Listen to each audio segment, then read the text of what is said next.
আসসালামু আলাইকুম ভিউয়ার্স, কেমন আছেন আপনারা সবাই? আলহামদুলিল্লাহ আমরা সবাই ভালো আছি। তো চলে আসছি আজকে নতুন আরেকটা ব্লগ নিয়ে। তো এই যে ব্লগের শুরুতে আমি পানি গরম দেখাচ্ছি, এটা আসলে পানি গরম দিব না, এটা আমি হচ্ছে মানে চা বানাবো, তো যার কারণে আর কি পানি গরম দিয়েছি। এখন এই যে ওটার ভিতরে একটু লবঙ্গ, এলাচ আর হচ্ছে কি বলে দারুচিনি দিয়ে দিয়েছি। আমার বাসায় আবার একটু সবাই একটু মশলা চা খেতে পছন্দ করে।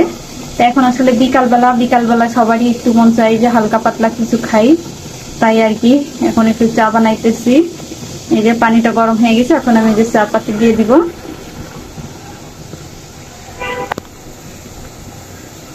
তো এটা হইতে থাক, ততক্ষণে আমি অন্য কিছু করে নিই।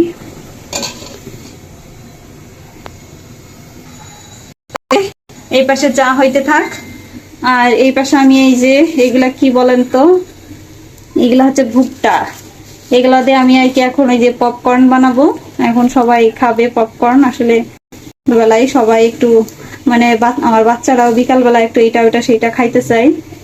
আর না হয় বলে যে বাহিরে নিয়ে যাও, মাঝে মাঝে বাহিরে নিয়ে খাওয়ানো হয়, মাঝে মাঝে একটু বাসায় আমি এটা সেটা করে দিই। তো আজকে এই যে চা আর পপকর্ন দিয়ে বিকালের নাস্তা হবে আমাদের। তো এখন আমি এটা হচ্ছে চুলাই দিব।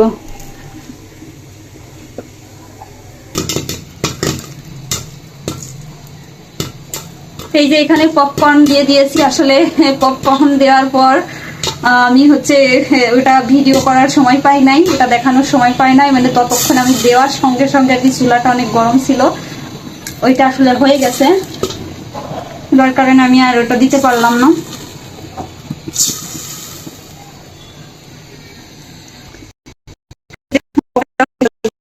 আমি নিব এটা দিতে পারি নাই, মানে চট করে সব ফুটছে, যার কারণে আমি করতাম না।